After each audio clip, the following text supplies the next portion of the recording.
was a very hot day here back in August of 2014, and local residents flocked to this beach right here to cool down. All of a sudden, in the early afternoon, artillery struck the center of the town. All in all, 15 people were killed, including 3 children. A lot of people were wounded. No one could really believe something like this would happen, despite the fact there had already been fighting in places like Shakhtarsk and Ilovaisk. That evening in the heat, we were on our way to the beach, and we were not alone. I swam far and left my daughter here under the trees. There was a loud bang, and we, the swimmers, looked at each other. We did not understand what was happening. Small white clouds appeared in the sky. It was silent for some time, and then the water around us seemingly started to boil. I remember thinking maybe it's better to dive so that the sharks do not hit me, and then we looked at the beach. We heard screams and saw smoke and something burning in the background. We swam to the shore and ran barefoot.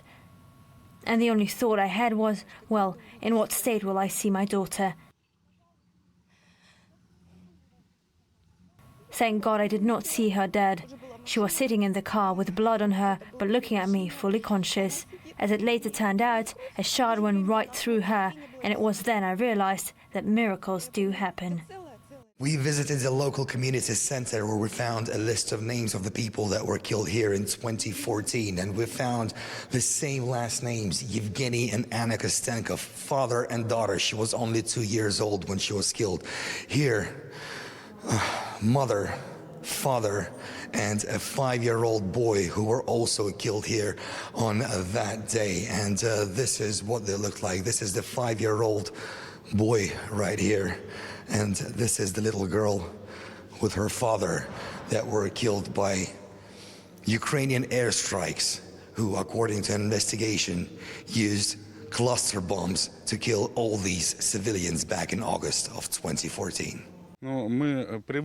We are used to the Western accusations that say we are bombing ourselves, that we are lying. They have been saying that for 8 years. That day is our pain, our tragedy, and if someone is trying to prove that it's all a fake, I simply have no words for that. This multi-flat residential building is located about 50-70 meters away from the beach, where 13 people, including children, have been killed. According to the locals, all the windows in this building had been blown out as a result of the Ukrainian strike. People in the town went into hiding, of course, as many districts were hit. The school was hit as well. Some students didn't manage to run into the building and were killed at the entrance. There was no fear at that time. I was ill for a year around then. Only lately that fear has been hitting me, making me afraid every time I hear the cupboard shaking. This entire row of graves was allotted to the people that were killed by Ukrainian artillery, both adults and children. This is a family grave.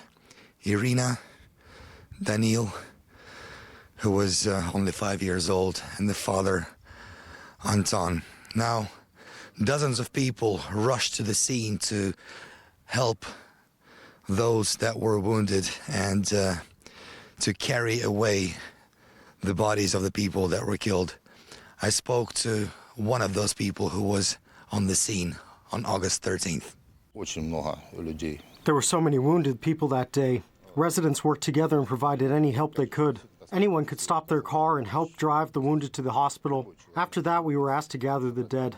It's hard to say something there was fake, since I saw it with my own eyes.